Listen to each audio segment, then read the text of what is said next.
Skill 37, use the correct form of the passive. Skill 37 kita akan membahas tentang form bentuk dari kata kerja yang pasif yang dikenai pekerjaan. One way that the passive can be tested on a TOEFL test. Ada satu cara bagaimana pasif itu dites di TOEFL test.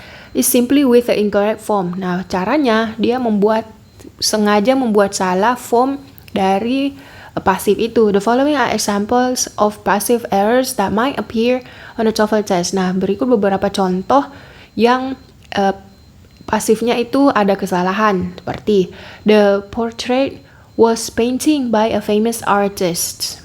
In the first example, the passive is formed incorrectly. Contoh pertama, pasifnya itu dibentuk salah. Because the past participle painted should be used rather than the present participle painting. Nah, setelah to be kan memang harusnya itu verb ing atau verb ketiga, present participle atau past participle sesuai dengan skill sebelumnya. Oke, nah di sini digunakan present participle painting. Tapi maknanya the portrait was painting. The portrait itu menggambar. Padahal kan portrait itu digambarkan. Sesuatu yang digambarkan. Jadi bukan painting di sini. Seharusnya itu bentuk pasif. Portrait digambar. Painted. Okay. Contoh kedua, the project will finished by 10. Nah, kalau kita mengartikan secara langsung, the project itu akan menyelesaikan oleh tim. Salah kan kalau menyelesaikan. Nah, project ini seharusnya diselesaikan. Di ini kita menggunakan pasif. Pasif polanya to be ditambah past participle. Makanya harus will be finished. Be-nya tetap be, bentuk past participle-nya finished. Jadi untuk pasif itu cirinya be terus past participle. Di kalimat pertama ini be-nya adalah was, past participle-nya adalah painted.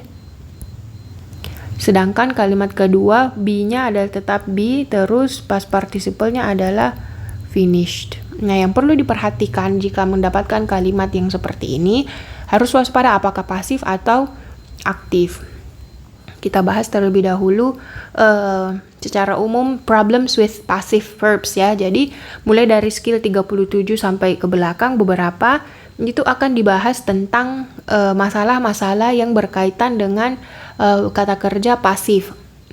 Sentences in which the error is an incorrect passive are common in written expression questions on a TOEFL test. Jadi secara umum ya, soal-soal tes TOEFL yang membahas tentang passive verbs. You therefore need to be able to recognize the correct form of the passive. Nah, makanya kita direkomendasikan untuk mengenali form, bentuk pasif yang betul. Bentuk pasif yang betul tadi kan be ditambah verb 3. And to be able to determine when a passive verb rather than active verb is needed in a sentence. Kita juga diminta untuk mengetahui satu kalimat itu apakah pasif atau aktif yang cocoknya. The difference between an active and passive verb is that the subject in an active sentence does the action of the verb.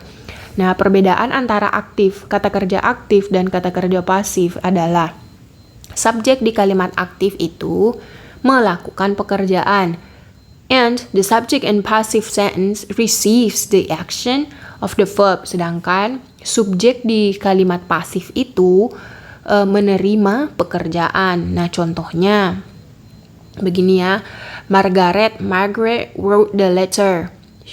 Subjeknya ini melakukan pekerjaan di kalimat pertama, subjeknya melakukan pekerjaan atau menerima pekerjaan. Melakukan kan, menulis. Sedangkan kalimat kedua, berarti ini pertama aktif. Nah, kalimat kedua, the letter was written by Margaret. The letter, subjeknya melakukan pekerjaan atau menerima kerjaan. The letter was written, menulis atau ditulis. Ditulis kan, letter ditulis. Jadi di sini pasif. To convert the sentence from active to passive, nah untuk mengkonversi kalimat dari bentuk aktif menjadi pasif, two changes must be made. Ada dua perubahan yang harus dilakukan. Perubahan pertama, the subject of the active sentence becomes the object of the passive sentence. Subjek dari kalimat aktif itu menjadi objek. ditukar ya. Terus while the object of the active sentence becomes the subject of the passive sentence. Tadi subjeknya jadi objek. Nah, ini objeknya menjadi subjek. Nah, itu perubahan pertama. Yang kedua, the verb in a passive sentence is formed by putting the helping verb be in the same form as the verb in the active sentence and then adding the past participle of this verb. Jadi kalau misal dari aktif ke pasif itu kita harus menggunakan to be. Jadi ini menggunakan was dan ini was bentuk past yang sesuai dengan wrote. Wrote ini kan bentuk kedua. Dan ditambah past participle. Nah, kalau misal di sini write, Margaret write, menulis. Nah, menulis kan ini bentuk pertama. Jadi bukan was lagi yang dipakai, the letter is. Karena sama-sama present, ini juga present. Kalau di sini wrote past, was juga harus past. Setelah to be-nya beres, kita harus menambahkan past participle dari wrote. Oke. The first example is an active sentence ya. Kalimat pertama ini adalah kalimat aktif. To convert this active sentence to a passive, bagaimana cara mengkonversi kalimat yang pertama ini menjadi pasif? You must first make the subject of the active sentence. Nah, ini sudah dijelaskan ya. Langsung saja. Langsung diganti. The letter was written yesterday by Margaret. Ini jadi boleh menggunakan by Margaret ditambah by Margaret-nya atau cukup tanpa yang melakukan juga boleh. It should be noted that in a passive sentence, by plus object doesn't need to be included. Jadi tidak mesti ya harus selalu ada by ditambah objeknya. Oke, objeknya boleh hilang untuk pasif. The following above example. Nah, berikut contohnya. Oke saja tanpa menuliskan objeknya. Notice that these passive tense are correct if by Margaret is included. Benar juga jika ingin menggabungkan by Margaret. Tapi kalau mau dihilangkan juga betul.